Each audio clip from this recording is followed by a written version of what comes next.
ఈ ఆలయాన్ని 8వ శతాబ్దంలో పల్లవ రాజైన నందివర్మన్చే నిర్మించబడింది. ఈ ఆలయాన్ని పల్లవులు, చోళులు, విజయనగర రాజులు ఎంతగానో అభివృద్ధి చేశారు. చోళ రాజైన రాజేంద్ర చోళ, రాజరాజ చోళ మరియు విజయనగర రాజుల శాసనాలు ఇక్కడ ఉన్నాయి.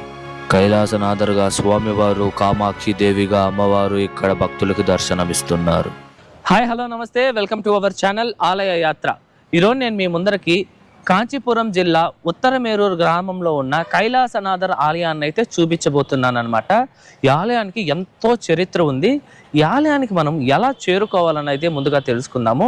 మనకి కాంచీపురం బస్ స్టాండ్కి వెళ్తే మనకి అక్కడ ఉత్తరమేరూరుకి రెగ్యులర్గా బస్సెస్ ఉంటాయి. అక్కడ మీరు బస్సు ఎక్కారనుకోండి, డైరెక్ట్గా ఈ యొక్క ఉత్తరమేరూరులో దింపేస్తారు. అక్కడ నుండి మీరు డైరెక్ట్గా ఆటో వేసుకొని ఈ యొక్క ఆలయానికి అయితే వచ్చేయచ్చు.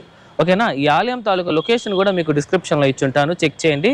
వీడియోని లైక్ చేసి స్టార్ట్ చేయండి. మన ఛానల్ ఏమన్నా సబ్స్క్రైబ్ చేసుకోకుండా ఉంటే సబ్స్క్రైబ్ చేసుకోండి. ఇదేనండి నేను మీకు చెప్పిన ఉత్తరమేరూరులోని కైలాసనాథర్ ఆలయము. మనం ఆలయం లోపలికి వెళ్ళి పూర్తి చరిత్ర తెలుసుకునే ముందు ఈ ఆలయం తాలూకా టైమింగ్స్ అయితే తెలుసుకుందాం. ఈ ఆలయం ప్రతిరోజు ఉదయం 7:30 నుండి ఉదయం 10:30 వరకు, తిరిగి సాయంత్రం 5 నుండి రాత్రి 7 వరకు అయితే భక్తులకి అందుబాటులో అయితే ఉంటుంది. రండి ఇప్పుడు లోపలికి వెళ్ళి ఈ ఆలయం తాలూకా పూర్తి చరిత్రను అయితే తెలుసుకుందాం. ఈ ఆలయం యొక్క చరిత్ర తెలుసుకునే ముందు మనం ఈ ఉత్తరమేరూరు అనే ఊరు గురించి తెలుసుకోవాలి. ఈ ఉత్తరమేరూరు అనేది చారిత్రాత్మక విషయాలు జరిగిన ప్రదేశం. ఈ ఊరు కొన్ని వేల సంవత్సరాలుగా ఉంది. ఈ ఊరిని అనేక వంశపు రాజులు పరిపాలించారు. అందులో పల్లవ రాజైన నందివర్మన్ 720 నుండి 796 సంవత్సరాలలో ఈ యొక్క గ్రామాన్ని స్థాపించి పరిపాలించారు. ఆయన తరువాత 907 నుండి 950 సంవత్సరాలలో పరాంతక చోళ, 985 నుండి 1014 వరకు రాజరాజ చోళ, 1012 నుండి 1044 వరకు రాజేంద్ర చోళ మరియు 1070 నుండి 1120 వరకు కులోత్తుంగ చోళ ఈ యొక్క ఉత్తరమేరూరుని పరిపాలించారు. ఈ ప్రదేశాన్ని పల్లవులు, చోళులే కాకుండా పాండ్యరాజులు, సంభువరాయులు, విజయనగర రాజులు మరియు నాయకరాజులు ఈ యొక్క ప్రదేశాన్ని పరిపాలించారు. ఆ సమయం అంతా ఈ యొక్క ఉత్తరమేరూరుకి ఒక స్వర్ణయుగమని అయితే చెప్పుకోవచ్చు. ఈ యొక్క ఉత్తరమేరూరు అనగానే మనకు గుర్తు వచ్చేది ఇక్కడ ఉన్న అతి పురాతనమైన దేవాలయాలు మరియు ఇక్కడ ఉన్న చారిత్రాత్మకమైన ఉత్తరమేరూరు శాసనాలు.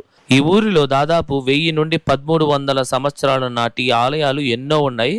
అందులో సుందర వరదరాజ పెరుమాళ్ ఆలయం, బాలసుబ్రహ్మణ్య స్వామి వారి ఆలయం, అలాగే గ్రామంలో స్వయం పరిపాలన గురించి మనకి నేర్పించిన శాసనాలు ఈ యొక్క ఉత్తరమేరూరులోని వైకుంఠ పెరుమాళ్ ఆలయంలో ఉన్నాయి. ఈ 3 ఆలయాలు వీడియోస్ కూడా మన ఛానల్లో త్వరలో వస్తుంది. అలాగే ఈ యొక్క ఉత్తరమేరూరులో ఉన్న అతి పురాతనమైన ఆలయాలలో ఇప్పుడు మనం చూస్తున్న ఈ యొక్క కైలాసనాథర్ ఆలయం కూడా ఒకటి.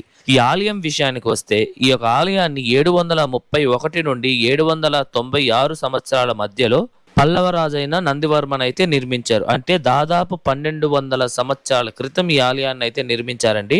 ఈయన ఈ యొక్క కాంచీపురంలో ఉన్న వైకుంఠ పెరుమాళ్ ఆలయాన్ని, అలాగే ఈ ఉత్తరమేరూరులో ఉన్న వైకుంఠ పెరుమాళ్ ఆలయాన్ని కూడా నిర్మించారు. మీరు చూడవచ్చు ఈ యొక్క ఆలయం ఎంత అద్భుతంగా ఉందో.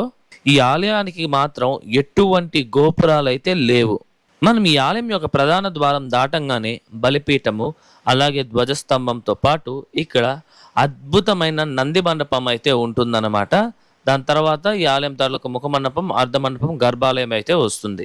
ఇప్పుడు మీరు చూడవచ్చండి ఈ యొక్క ఆలయం తాలూకు విమానం అన్నమాట. ఇది ఎంతో పెద్దది, అలాగే ఎంతో అద్భుతంగా కూడా ఉంటుంది.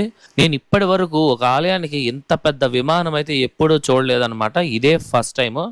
ఆ ఒక విమానం పైన మనకి ఎన్నో అద్భుతమైన శిల్పకళలు అయితే చూడవచ్చు. అలాగే ఇతర దేవీ దేవతల యొక్క విగ్రహాలు, అలాగే మహర్షుల యొక్క విగ్రహాలను కూడా చూడవచ్చు. ఈ యొక్క స్ట్రక్చరు, అలాగే ఈ యొక్క కార్వింగ్స్ అయితే చాలా అద్భుతంగా ఉంటుంది. నన్ను అడిగితే ఈ యొక్క విమానం వచ్చి ఆర్కిటెక్ట్ బ్రిలియన్స్ అనే చెప్పుకోవచ్చు. అలాగే పూర్వం ఈ యొక్క ఆలయాన్ని యుద్ధ సమయంలో ప్రజల్ని రక్షించడం కోసం కూడా ఉపయోగించేవారని అయితే చెప్తున్నారు. ఈ ఆలయాన్ని పల్లవరాజుల తర్వాత చోళరాజులు, విజయనగర రాజులు ఎంతగానో అభివృద్ధి చేశారు. ఇందుకు సాక్ష్యంగానే ఈ ఆలయంలో శాసనాలు కూడా ఉన్నాయి. మనం ఫస్ట్ ఈ ఆలయ శాసనాలను చూసి దాని తర్వాత స్వామివారిని అయితే దర్శిద్దాము. ఈ యొక్క ఆలయంలో మొత్తంగా 6 శాసనాలు ఉన్నాయి. ఈ ఆలయంలోని శాసనాల ప్రకారం రాజేంద్ర చోళ అంటే 1015 నుండి 1016 సంవత్సరాలలో ఈ యొక్క ఆలయానికి సేవ కోసం బియ్యం, నేయి, కూరగాయలు మరియు సంధి దీపాన్ని ఇచ్చినట్టుగా ఈ యొక్క శాసనాలలో లిఖించబడి ఉంది. మరొక శాసనం ప్రకారం ఈ ఆలయానికి భూములను, బంగారం, మేకలు, ఆవులు మొదలైన సాధారణ పూజా సామాగ్రిని దానం చేసినట్టు పేర్కొనబడింది. అలాగే మరొక చోళ శాసనం ప్రకారం ఈ యొక్క ప్రదేశాన్ని ఉత్తరమేరూర్ చతుర్వేది మంగళం అని పిలిచేవారంట.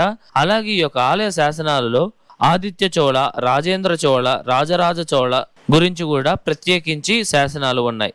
అలాగే మనలో అందరికీ ఎంతగానో తెలిసిన విజయనగర చక్రవర్తి శ్రీకృష్ణదేవరాయలు వారు ఈ యొక్క ఆలయానికి వచ్చి ఈ ఆలయాన్ని అభివృద్ధి చేసినట్టు ఈ యొక్క శాసనాలలో ఉంది. అలాగే ఈ ఆలయం బయట మనకి 3 ఉపాలయాలు అయితే కనిపిస్తాయండి. అందులో మనకి ప్రతి శివాలయంలో ఉన్న వినాయక స్వామికి అయితే ప్రత్యేకంగా మందిరం కూడా ఉంది. అలాగే ఈ యొక్క ఆలయంలో సుబ్రహ్మణ్య స్వామికి కూడా ప్రత్యేకంగా మందిరం ఉందండి. ఇక్కడ స్వామివారు 6 ముఖాలతో షణ్ముగుడిగా వల్లీ దేవసేన అమ్మవారి సమేతంగా మనకి దర్శనం ఇస్తున్నారు. మరియు ప్రతి శివాలయంలో ఉండే చండికేశ్వరికి కూడా ఈ యొక్క ఆలయంలో ప్రత్యేక మందిరం అయితే ఉంది. మనము ఈ ఆలయం తాలూకా పూర్తి చరిత్రను అయితే తెలుసుకున్నాం కదా. ఇప్పుడు మనం లోపలికి వెళ్ళి స్వామివారిని అలాగే అమ్మవారిని అయితే దర్శించుకుందాము రండి.